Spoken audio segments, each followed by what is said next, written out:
कार्तिक मास शुक्ल पक्ष अष्टमी तिथि रे गोपाष्टमी बा गोष्ठाष्टमी पर्व पालित होता है।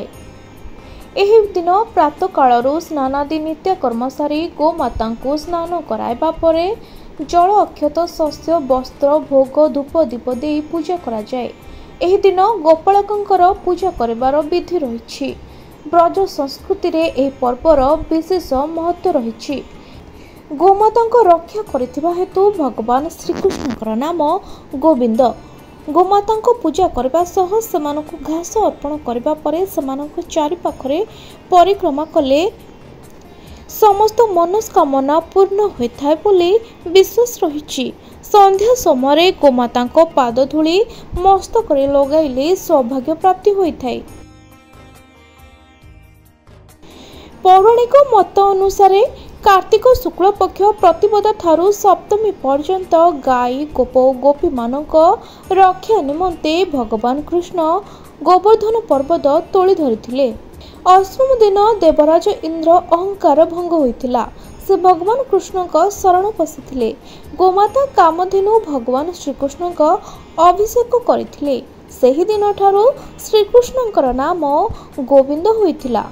गो शब्दर अनेक अर्थ रही, यथा गोवंश पृथ्वी दिग बाणी इंद्रिय दृष्टि किरण जल चंद्र आहुरी अनेक।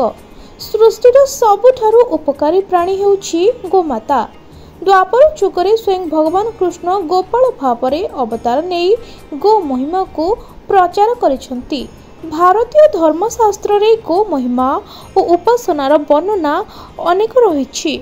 वैदिक कालरू ऋषि मुनि ठारू आरंभ करी साधारण लोकंक पर्यंत सभी निजर भरण पोषण निमंते मुख्यतः कृषि और गोपालन उपरे निर्भर करुथिले। गाई ठारू दुग्ध आदि पंचगव्य यथा क्षीर घी दही गोबर गोमूत्र मिलुवा बेले बलद चाष परिवहन रे साहाय्य करिथाय। तेणु गो जाति को गो संपद बोली कहा जाए। गोमाता खोरा द्वारा उड़ुथिबा धूली को मस्तक रे धारण करुथिबा मनुष्य मध्य समस्त तीर्थर जल रे स्नान करबा संगे समान और से समस्त पापरु मुक्त हुए बोली विश्वास रही।